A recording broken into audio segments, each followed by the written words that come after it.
So as you can see, we are having technical difficulties. However, the show must go on, right? We're all a room full of creatives, so I'm getting ready to get creative. So I'm gonna start this conversation with you all because that's what I'm here to do. I'm here to talk to you, right? While these amazing humans try to fix whatever's happening with my slides, I promise you, this is best delivered with slides. However, we're gonna get started. So my name is Tamara Zantell. Thank you all for choosing me in this moment. I am the CEO and founder of Raising a Mogul and co-founder of Legacy Brand Creators. And really what both of those businesses do is it allows me the opportunity to work with family-led brands, specifically kidpreneurs, yes, our young minds, kids all across the world that are looking to start a business, grow a business, a brand, and make an impact on the world. We're challenging the status quo. They're challenging the status quo, and I'm excited to get the opportunity to help them do that. My agency came later because we provide services for those kids, those family-led brands. How did I get here? You're probably wondering. My daughter Zandra started a plant-based skincare brand when she was just 9 years old. Y'all heard Christian say what he said. He started YouTube when he was 10, or doing his videos when he was 10, and I was like, high five. So if you can imagine any 9-year-old you know, you can imagine my frustrations with that process as a mother. Just think for a moment, right? So it started with my daughter. She was obsessed. Do you need me? She was obsessed with lip balm, like so obsessed. And this came from YouTube. She had a little tablet. She was allowed to, parent controls, watch little beauty influencer videos. And apparently that season of her life, popping lips was in and your lips had to be shiny. So lip gloss, lip balm, all the little cute little things, that's all she was allowed because the eyeshadow and all that. Again, she was 9. So she was obsessed with it. She asked for it all the time. One day, my husband came home, her dad, and he was like, you want more? She was like, well, I need this other one because this one has sparkles and this one does this. It was a whole long story every day. And finally one day he was like, no. You know what? You should probably just think about making your own. So from that point on, probably about 3 to 6 months, can you imagine my kitchen, crayons, Vaseline, all kinds of randomness going on, melting pots. Finally, I was like, you know what? She's into it. She's really into it. I decided to lean into this nonsense at the time. And I was like, we're gonna figure out how to make lip balm. I ordered a kit, Soap Queen, never forget it.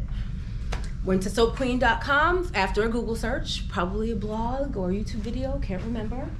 And I found a lip balm kit. You can make 12 bubblegum lip balms in one little kit. The kit was probably like $24.99. Ordered it, it came 2 weeks later. We planned a whole weekend of lip balm, nothing but lip balm making, and that's what we did. By Sunday, we started Friday night, by Sunday, we had 12 of the most disgusting lip balms ever. They were so nasty.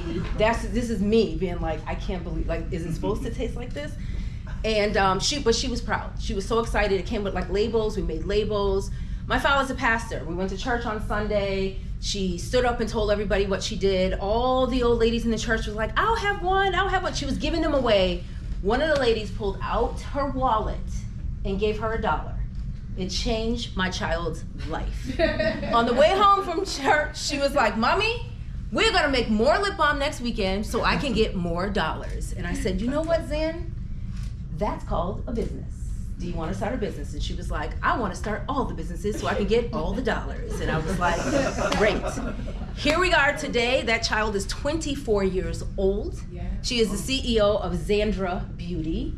Her name is Zandra Cunningham, and Zandra is our family business. We manufacture plant-based skincare right here in Buffalo, New York. Manufacturing facility, we maintain the integrity of all our products.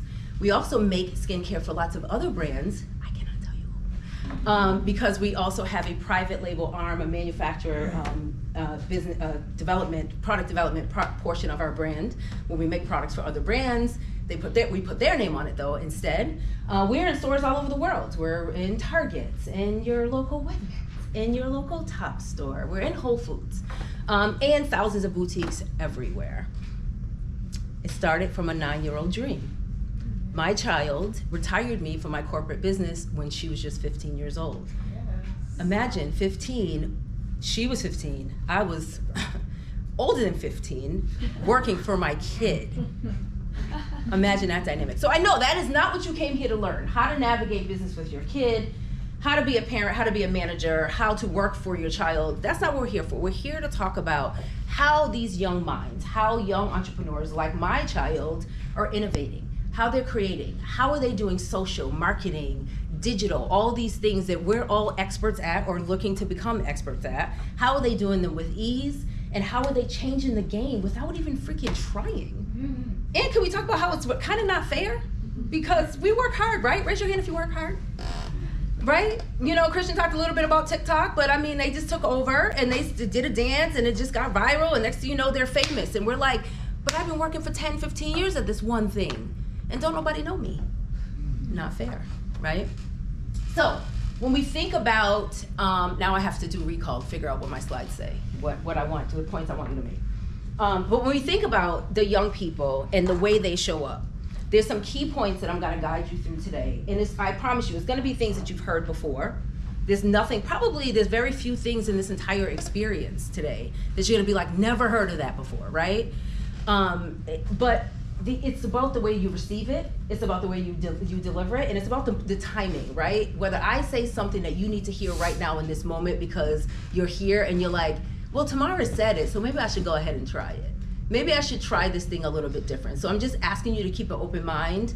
I call this in my practice the open loop, right? So it's just like you learn a concept, you keep the loop open instead of like going hard and trying to learn that thing. You just keep it open, free, so that you can, allow your natural instincts to kick in and maybe one day you'll master it. How's that sound? Good. I have a question. Who is in the room? Who owns, any one of you own a marketing agency? Okay, are you any coaches, consultants?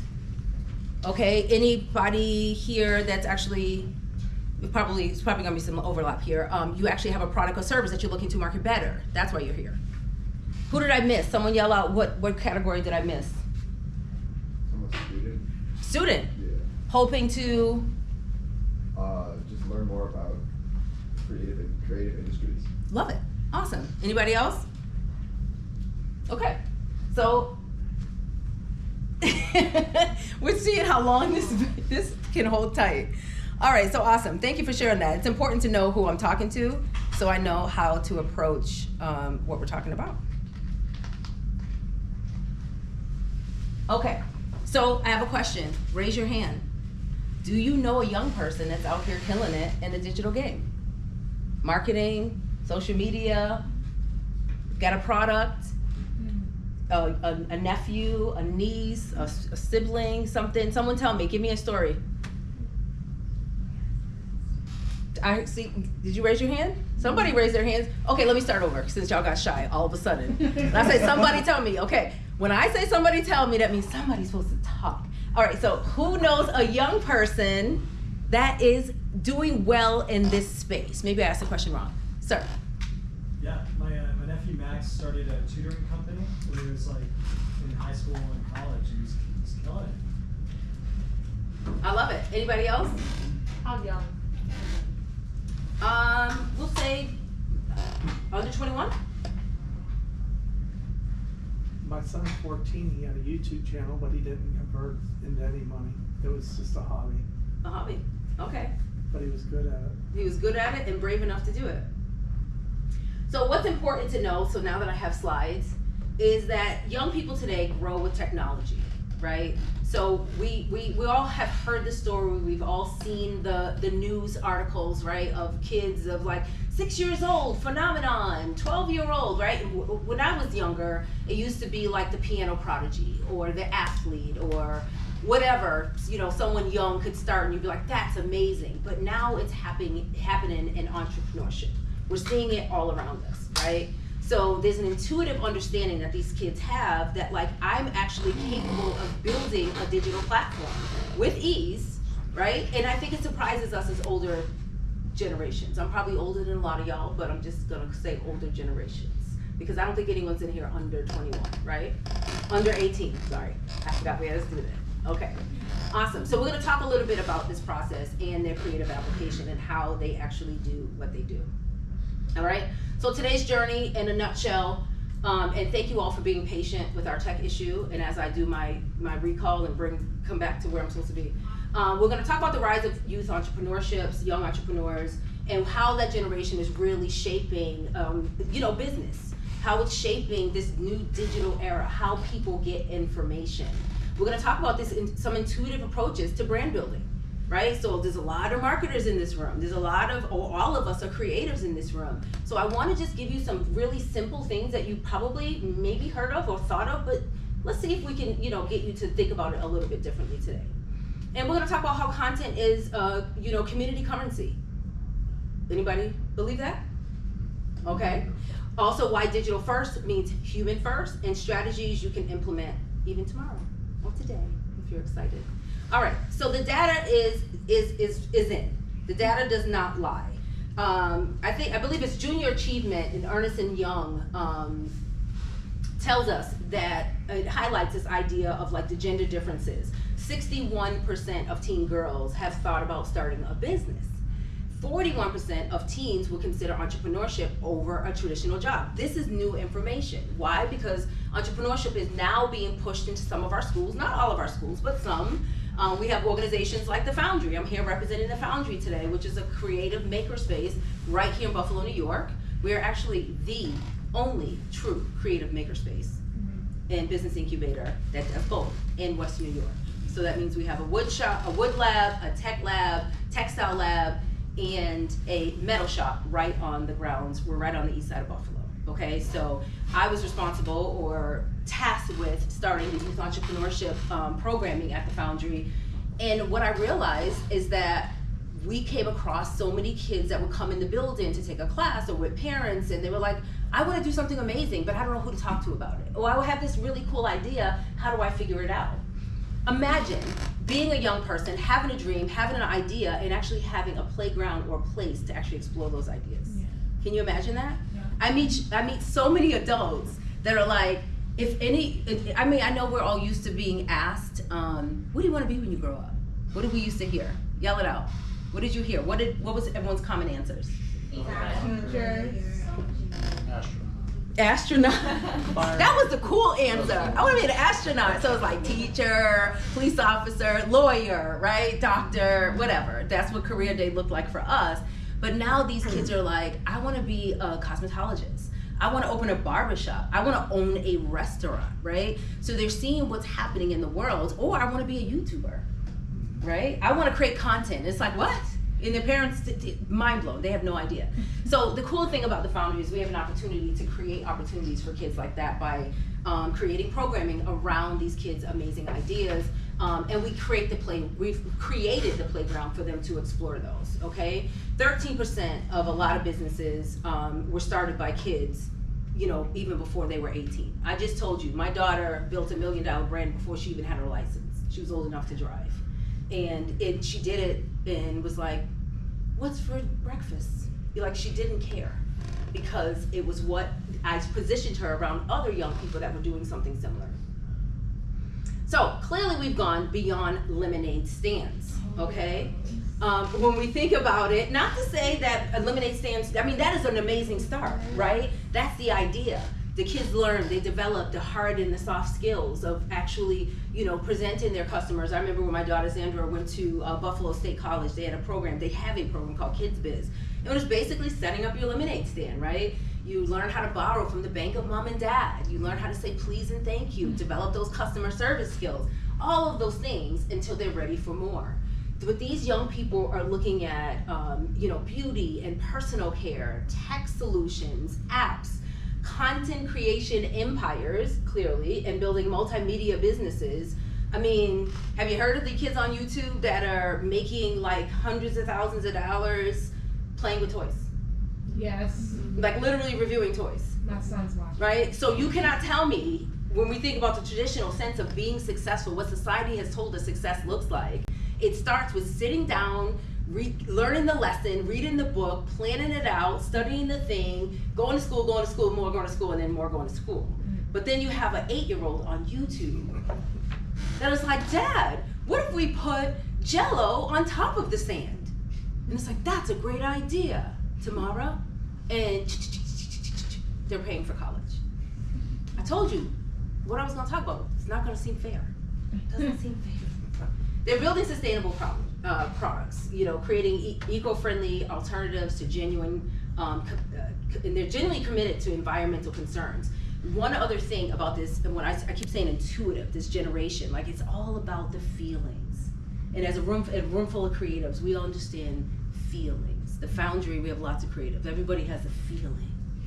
And as director of business development at the Foundry, I deal with feelings all day long. I get out my car in the morning and I'm like, oh, everybody's gonna be in their feelings. And I accept it because that's where the magic happens, right in the middle between the creative crazy and the feeling. That's the magic spot, right? So this is what the young peoples possess, what they possess, right? We as adults, we grow up and we grow out of the feelings, we grow out of the play, we grow out of the fun because that's what they told us. Stop playing so much, sit down in your seat. What are you doing? Pay attention, read the book. Like we've been regimented, we've been forced to be adults, which sometimes is not really that fun, right? So when these kids have the opportunity to go beyond the lemonade stands, that comes with them having that free play, them having a creative space to just make, do, and be. Exploration, okay? So when we think about this problem solution pattern, okay, it's working. So I want you to relate this to your own business, whether this is a business that you're nurturing, you're growing. I mean, I think that's for everybody, whether it's a product, it's a service, an agency, you have team. If you're taking some of this information back and you're sharing it with your team, I really want us to kind of like sit in this, like imagine the playground and we're sitting in the sand and we're really gonna start to think about this like children. I want you to, you know, this is what the kids are doing. They're identifying a personal problem. Kids are selfish, right? They're like, I hate raisins in my cookies. How do I fix this, right? They go to their room, they make notes, and they figure it out, right? You know, everyone here that has any experience with children know that they will come up with the most creative. Sometimes we think it's nonsense, we think it's ridiculous. I just told y'all, I went ahead and along, and I think I used the word ridiculous when I talked about my daughter's business. Good thing I paid attention, right? Because I'd still be working for somebody else. They also want to create a solution for themselves. Again, they're selfish, and that's fine. It's okay for you to be selfish, for you to think about what's wrong with the world and what do you want to change, and how do you solve the problem. Many of the most creative and most inspiring and awesome products and services come from people that are just solving the problem for themselves. But in order to do that, you have to keep yourself in the mix of everything. A lot of us sit down, we create strategy, we think about the problems of the world. We want to fix everything. And it's like, well, what if we just fix what's happening right here at home, right in our community? How do we make it better? Okay, so it's not so broad and it's more personal. Okay, they develop products or services that address their specific needs. And then also then they share with the community. So we can't keep it to ourselves, we have to tell everyone. And this is a little bit about the presentation. The presentation that was right before me, y'all see how that anybody was still here, you see how it's all connected, right? So we're talking about authenticity, and we'll talk about that a little bit more. And then they work to discover broader market needs. So notice this, all of the creatives in the room, like we find the problem, we work towards a solution, we showcase that that we are the solution to that problem, then we go on and we expand and we broaden, right? All of the entrepreneurs in the room, raise your hand if you've tried to establish, launch, and do 17 things at once. Yeah. These kids are hyper-focused. That's another lesson for you here. They overly focus on the one thing, and they will work on it and work on it and work on it until it starts to do whatever they want it to do, okay? So again, here's this word again, intuitive, this feelings, this emotion, right? Brand building. And this is the youth's approach to branding. Authenticity trumps perfection. You've all heard this before, right? But the kids just do it naturally because they don't know who else to be, because they haven't been tainted yet. They haven't gone off and done all these things. Like maybe they have some social pressures from high school or starting college, or from family or siblings, whatever it is, but it's significantly lower than what we experience by the time we decide to start a business at 40 or 30. Like we have all these reasons why it won't work, right? I can probably ask you, tell me what you were so afraid of when you started your business, and y'all all give me a whole long list. These kids don't have those barriers, okay? They prioritize genuine connection over polished presentation. I heard someone say when Christian mentioned being afraid of video, and someone was like, that's still me. Anybody else in here like still judge yourself when you're putting out content, creating videos or something? Yeah. The kids, they don't care because they're like, either you're gonna like me or you're gonna love me. It doesn't matter. Also, community comes before conversion. They're not initially thinking about making the money. Remember, I told you when Zantell started this empire, right? It was just, I want to look like the girl on the YouTube video. Like, that was the goal. It's like, I want what I want. I want to solve the problem. It was less about when can I make money, and the money came later as a bonus. So if you're having a good time, I mean, I know we're not all in that position where you can be like, let's start a business just because it feels good, right? But it's about the place where you're coming from, and this is where you have an opportunity to have fun in your business and to show up without care when when you're not holding it so tight. Does that make sense? And also, it gives you an opportunity to build those relationships, because that takes precedence over those immediate sales. They understand this community build. And then the values are the non-negotiables. If you know any team today, you know that what they believe and what they think, they're gonna tell you. And if you don't agree, they're gonna do a TikTok about you. Because it's like, we believe, we stand for, we don't think that the projector should be on the left side of the room. We think it should be, it's like, ugh, why does it matter? But they're passionate about it. So this is one of the things that we lose as we grow in our business, as we grow into our adulthood, as we grow and we become who we are, this founder, this CEO, this agency owner, we lose those non-negotiables, the principles that guide our business decisions, and and it at an expense of growth. Vulnerability as strength. So, how many content creators in the room? Couple? Okay, do y'all do any of these? Do you do behind the scenes content? Do you talk about transparent problem solving, or problem solving, like how you problem solve? Do you do journeys? Yes? Yeah. Yes, awesome. How many content creators in the room that don't do any of that? We definitely do a lot more. Yeah, okay. How many people in the room could do a lot more of this? Whether you consider yourself, because here's the thing, I probably should have asked the question different, because not everyone considers themselves a content creator. But we all should be, right? If we're all in business. But this is what the kids are doing. They're vulnerable. They don't care. I already said this. I think that's one of the things y'all gonna leave here with, that the kids do not care what we think, right? If they can looking their mom and dad in the face and be like, I ain't doing it. I'm not, they're standing strong on their values. They believe what they believe, and you cannot, it's very hard to change their mind, and that is okay. Unless it's your child and you're trying to get them to do laundry or clean their room. Then it's a problem, right? But their vulnerabilities, like they wear it all out there, So behind the scenes, these young people, they're sharing the messy reality. They're talking about current events. They're talking about how terrible things are or how amazing it was. And it's not just all the good stuff. They're sharing, the messy middle, the behind the scenes.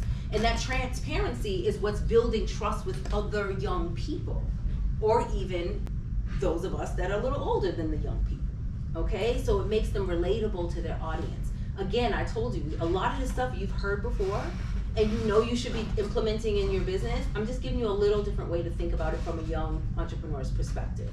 This idea of transparent problem solving, they openly discuss challenges, and they invite their community's input on the solution. It's like, oh my God, guys, I'm thinking about getting my eyebrows tattooed. I'm not really sure. Should I get one purple? And they're serious. And you're like, this is the dumbest thing I've ever seen. But they mean it. And they really want you to decide. Should there be one purple eyebrow, or should they both be brown? Right? It's a thing. So if we imagine you waking up and going to work, going to create your content, or communicating with your clients, your community, whatever audience you're building, with that type of transparency, vulnerability, and connection of like, I really want y'all to help me. Please let me know, inbox me and tell me, because I'm not sure, right? This collaborative approach strengthens the customer loyalty, and it improves products. Sharing the journey, not just the destination, the entire business building process, all the mistakes you made, all the things, right? Audiences become invested in your success, and that's what we want them to do. We want them to stay with us the entire time. We want them to be here during the long haul, okay? So let's talk about these two content approaches. Of course, we have the traditional content calendars. We have approval cycles. It's very, strategic. All you marketing coaches in here and brand strategists. Hey, Lindsay. Now, I'm not saying this is wrong. It's not wrong, right? Creating a carefully crafted message is necessary. But the kids are doing it a little bit different, right? They're responsive and it's immediate. It's like, this is what's happening. Oh my God, guys. My mom just told me no, and Mom, here's what they say. And you're like, what the heck, right? But it's urgent for them. They feel like they're literally connected to their community. They feel like, I can't do this without everybody else. Now, are there health concerns here? Do we need to work on screen time? Yes, but that's their parents' issue. We just gonna learn what we need to learn from the kids, okay? So responsive and immediate, community focused, conversion, conversation, not broadcast. Y'all get that? Conversation, not broadcast. There's a difference there because I feel like we might do it a little bit different.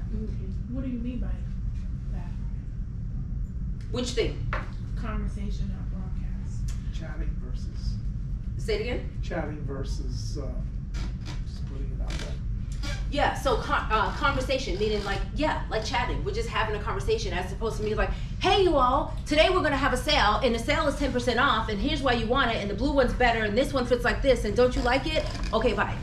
It's more, what do you all think? Should we do blue or red? Should we do a 10% off sale or would y'all like to do a buy one, get one half off sale?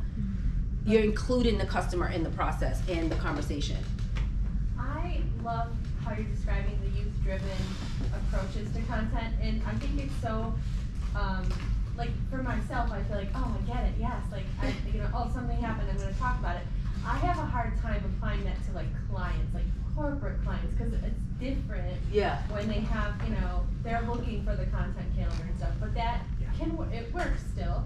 But I would love to know more ways to infuse that kind of immediacy and authenticity into some of their stuff. Are you creating the content for the corporate client or you're teaching the corporate client how to create the content? Both, but it's a lot easier to approach you're working with a corporate client and say like, here's your content calendar, here's your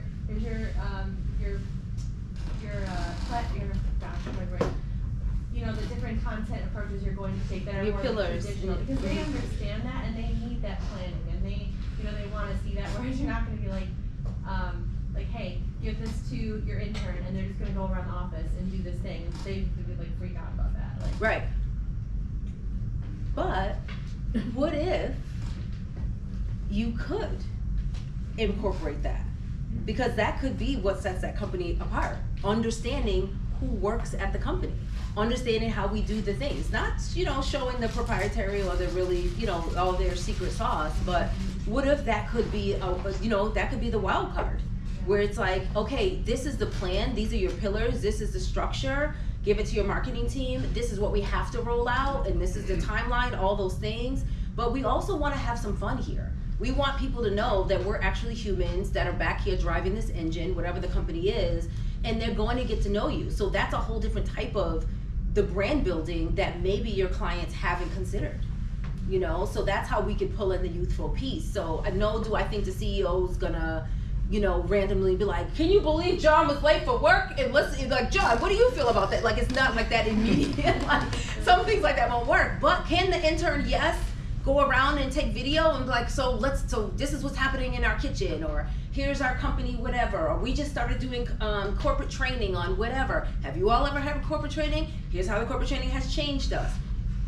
Anything like that. So I think you could infuse it in there, but maybe it's something they probably haven't thought of. They don't realize, because I think a lot of corporations, a lot of businesses just think of, just tell me what to say, I'll say it. What should we be posting?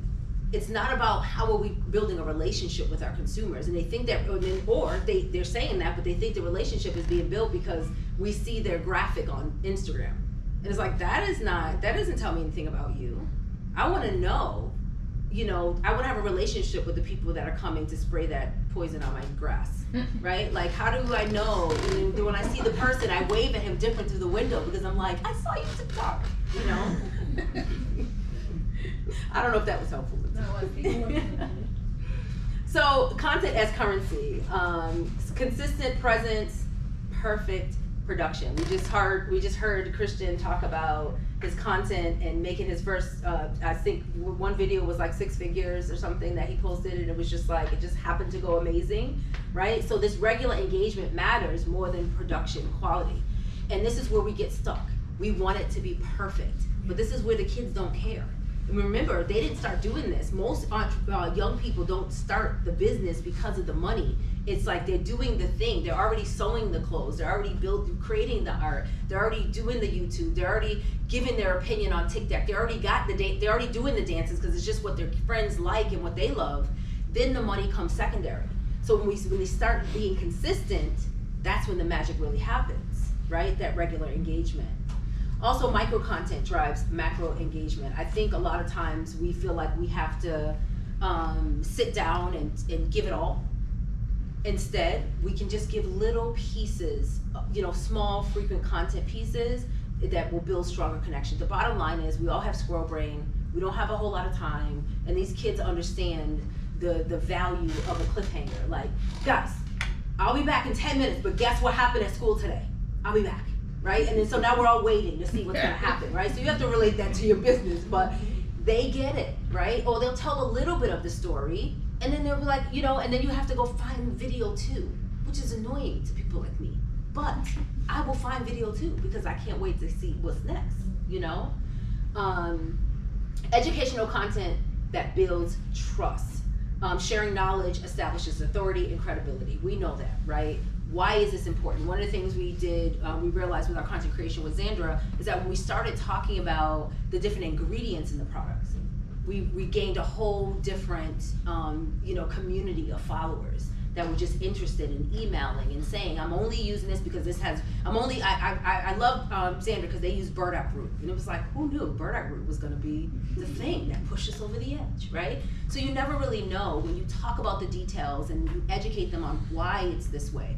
And I know we don't wanna bore them, but at some point, we need to let people know why we're choosing what we're choosing and why we do things the way we do them, whether it's your process, your framework, whatever it is, because then it can feel like they better understand you, okay? So this is just more like, what I'm giving y'all is a more mature way to approach to what the kids are doing. We don't have to be on social media spilling our guts every day, but we can still be just as vulnerable and transparent about our process, okay? Digital first, human first. The counterintuitive truth, young entrepreneurs' digital approach actually creates more human connections. Isn't that what we all want? Authentic relationships, meaningful conversations, and community building. They understand it because remember, they are feeling everything. So while I don't want you crying at your desk all the time, I do want you to feel connected to the work and connected to the humans, the actual people that you are serving, and think about what they need from you and have a conversation with them. CEOs in the room, founders in the room, everybody in the room, when's the last time you actually just went live and just told a story or talked about your last cool thing or told people, why you drink the coffee you drink or whatever? That's a real question. Yesterday. Yesterday? Or 2 days ago. Awesome. Anybody else done this or have done this or done it recently? Live? Yeah, a live or video. Yeah, live. We've done video. You do it on video? Yeah. And you put it out? Okay. How often do you do that? So we do a thing where once a month each manager is supposed to give away a free repair. And the larger repairs that we give away, we typically make a video about that. Okay, cool. I like that. Anybody else? Lindsay? I talk on my stories all the time, but it's mostly for me. It's my therapy. Yeah, I'm the same. But do you ever go anywhere and people are like, oh my gosh, that story you did, it was so funny, or oh my goodness, it happens to me all the time. So now I have filters on, meaning myself, like, cause if I'm feeling a feeling, I'm chilling my teenage Tamara, I'm like, I'm about to go tell everybody about this thing, but I always relate it back to my business. I relate it to brand building, marketing, family, legacy, raising a mogul, something like that, right? Creating change, community. I always relate it back to, my core values and my key pillars, But it will start with, you would not believe, right? Or I'm gonna draw you in with some type of, you're gonna be like, I'm gonna look at what Tamara's talking about just cause I'm nosy. Cause this sounds like it's gonna be a hot mess. And usually it is. But when people see me, they're like, oh my gosh, I love that story you told about your son or your daughter or that thing that happened, because that happened to me and I never would have said it out loud. And I'm like, that's me. I'll say all the things that you would never say out loud. But I make sure it's professional, okay? So we have to think about that. So that might be something you might want to consider, okay? The one thing about this slide that I want you to pull from this is that these young people are using digital tools to deepen the human connection, not replace it, and they don't see digital as separate than real life, right? To them, it's all fair game. Whereas we're like, real life conversation, community connection, and then we're like, this is work, this is business, this, I have to hit play and do my makeup and hair and spike it up and, you know, they don't see it that way. And you can tell sometimes when you watch people on their videos or you see people's content that they overly produced it.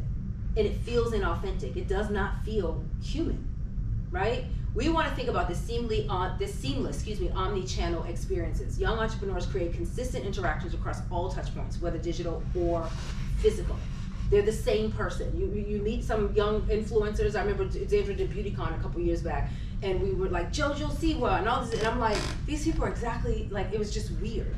The makeup influencers, the wig people, the nail people, they were all in the VIP lounge, and I'm like, it's literally like that my screen just came to life because they're so committed. They are just so themselves. They're always themselves, right? Have you ever, adults in the room, ever met someone at a conference that you were following online and you were like, I had no idea he was actually a jerk, IRL, right? Or that is like weird. I thought that they were happy and no, or I thought that they were this way. Anybody else? Just me? No? Okay. Hyper-responsive communication. They maintain a consistent dialogue with customers, responding quickly to feedback and questions. So that means, yes, you do have to respond to your comments. You do have to answer your DMs. Sorry, that's where the money is. Okay, that's where the relationship is. Community-driven growth, building networks of engaged customers who become advocates and collaborators. That's what we're really trying to do. I look at this idea of brand building, business or whatever. It's like, I want advocates. I want people, and this is like a side thing for me, right? So I show up as who I am just because this is all I got, right? This is what I'm working with. And I've mastered, or really, I don't say mastered, I'm working through this mastery, self-mastery of vulnerability, transparency, and just, life is too short, right? So I that's one thing I want y'all to take away from this. Life is too short, I just need to show the hell up, right? But aside from that, shoot, I just lost my train of thought. I'll come back to it. I don't know who in here, somebody stole my thought. I can't remember. I wanna give you a couple strategies, all right? And they're very simple. Again, we wanna think about this community-based development. We wanna test concepts openly. This is a challenge, to test concepts openly. It doesn't require a massive market research budget. These are just simple things that we can do. Share ideas early to gauge interest, right? I'm sure you already heard this. Gather feedback continuously, creating systems for ongoing input. This is what the young people are doing. Every day is a new series of questions, and they're asking people to comment and tell us what you think. Do you like this one or do you like that one? They're not making any decisions really by themselves. And it's also, it's actually pretty brilliant. Whereas we sit at our desk for long hours and we plan it out, we write it out, then we're like, can you take a look at this? And it's like, what is this? I don't even understand what this is. What are you trying to say? The messaging is all off. And then you gotta go back to the drawing board, you're stuck in a cycle. As opposed to just asking your community what they think, testing things out early and gathering that feedback. And then also making your audience a part of the creation process, involving the community in your decision-making process. What upcoming project do you have that could benefit from community input? That's a question for all of you. I want you to think about that. What are you working on right now? What are you getting ready to launch? Or what are you working with that you already have established that you're trying to optimize or grow or expand that you could actually use some community input on? Anybody have any ideas? You don't have to tell us. I'm just wondering. Oh, you want to share? You want to share? Come on. Very niche. AI platform that can help dog trainers develop a protocol, recommended protocol based off of the behavior assessment. I love it. Awesome. So you need some input from the people in the room? Is that what you're saying? I mean, I'll take input, mostly from other trainers. Got it. Okay, anybody else want to share? Go ahead. I have an 8 events in a series throughout the month of May to showcase different health-related items and alcohol alternatives gearing up for summer, so that way it's not just focused on how much are we drinking all summer, but giving people an option to say, oh, maybe between drinks I should get a mocktail or a water, or try this. Yeah, everyone wants to test that out if they want to give you some feedback on that. And we'll just incorporate that. We'll have a drink and then talk about it. There we go. All right, strategy two, value forward positioning. Lead with what you stand for. Make your core values the centerpiece of your brand identity.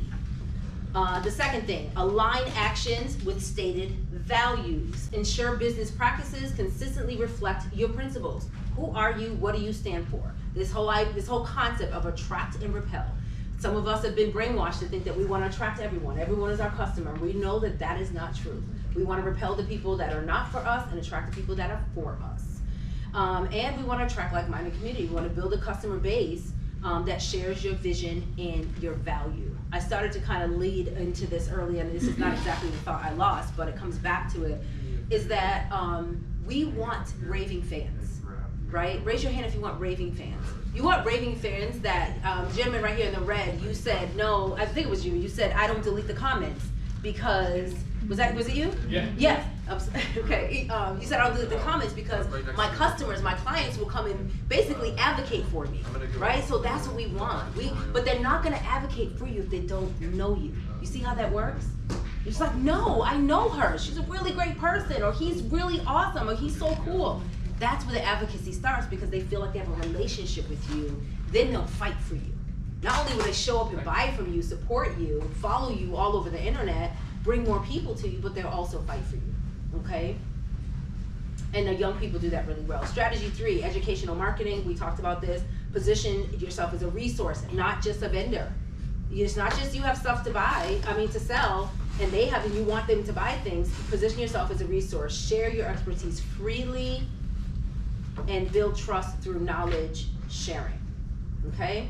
So strategy 4, rapid adaptation. So we need to stop sitting on the things that are not working. We need to optimize quickly, embrace all the iterations, get feedback and evolve. Make a decision, just move forward. That's what they're not doing. They're not sitting around waiting for someone's permission. They're just waking up today and putting on a different shirt and they're going for it. They're pressing play. Adjust based on direct feedback. Make changes quickly, respond to that customer input. But you're not gonna get the customer input if you do not ask for it, okay? And then when we get it, we can't just jot it down and be like, yeah, that's great, but I'm gonna do it my way anyways. It's like, no. That's the adult way to do things. As we tap into our inner little marketer, teen marketer, we're going to take people's input and we're gonna optimize accordingly, right? And we're gonna make the evolution a part of our story. Share your improvement process that as content that builds connection. So again, y'all gave us some feedback. You said you don't like the orange ones. We're gonna get rid of the orange ones, and you said you didn't like the red ones because they taste like medicine. So here's what we're gonna do instead, right? We're gonna talk to our people about the changes we're making. So your key takeaways for today. Sorry guys, I know we still have to get to our next session, and I kind of rambled in the beginning because I had no thoughts. Our key takeaways for today: authenticity, community, responsiveness, integration across platforms, value-based positioning, okay? The bigger picture here, I want you to grab, just like this, grab it. Cultural impact. Remember that representation matters, okay? This is one thing that young people get from diverse backgrounds. They create, a whole new model of possibilities for future generations. They're not just thinking about themselves, even though they're selfish. They're just like, anybody that needs this thing can have it. I want, my grandparents to love it, my parents to love it. They're not just thinking so singular, they're thinking broad. And they understand that representation matters. Breaking barriers for future generations. Today's young founders are creating new pathways and challenges, challenging outdated business norms. So all the things that their grandparents did, or their parents did, or they saw an auntie or uncle do, they're like, oh, that's really great, but it took you 5 years. I'm just gonna go ahead and start a TikTok channel and kill it over the weekend, right? Commerce as community building, business becomes a vehicle for creating connection and shared purpose beyond transactions. That's the bigger picture. So your next steps, friends, is to identify one area to trade polish for authenticity. It's going to hurt. It's going to be uncomfortable because we're told that as close to perfect as possible. Even though we say phrases like, no, there's no such thing as perfection. I'm a recovering perfectionist. But y'all be lying, because you sit there and you work really hard to make it as perfect as possible, right? Am I just talking to me? No. No, okay. So we need to trade one area. Think of one thing that you can trade that polished perfectionism for authenticity. Just show up as you are. Just let it go. Create one piece of educational content if you are not already, or if you are, pick a different piece of content to just get out there. And I also want you to ask your community some meaningful questions. Ask them what they want, what they like. Do you prefer this or that? What are their ideas? Okay, so you can involve them and build and bring them into a conversation with you, so that they start to love you. Because I want people to advocate for you. I want people to fight for you in the comments. Thank you all for your time. Thank you. How about you?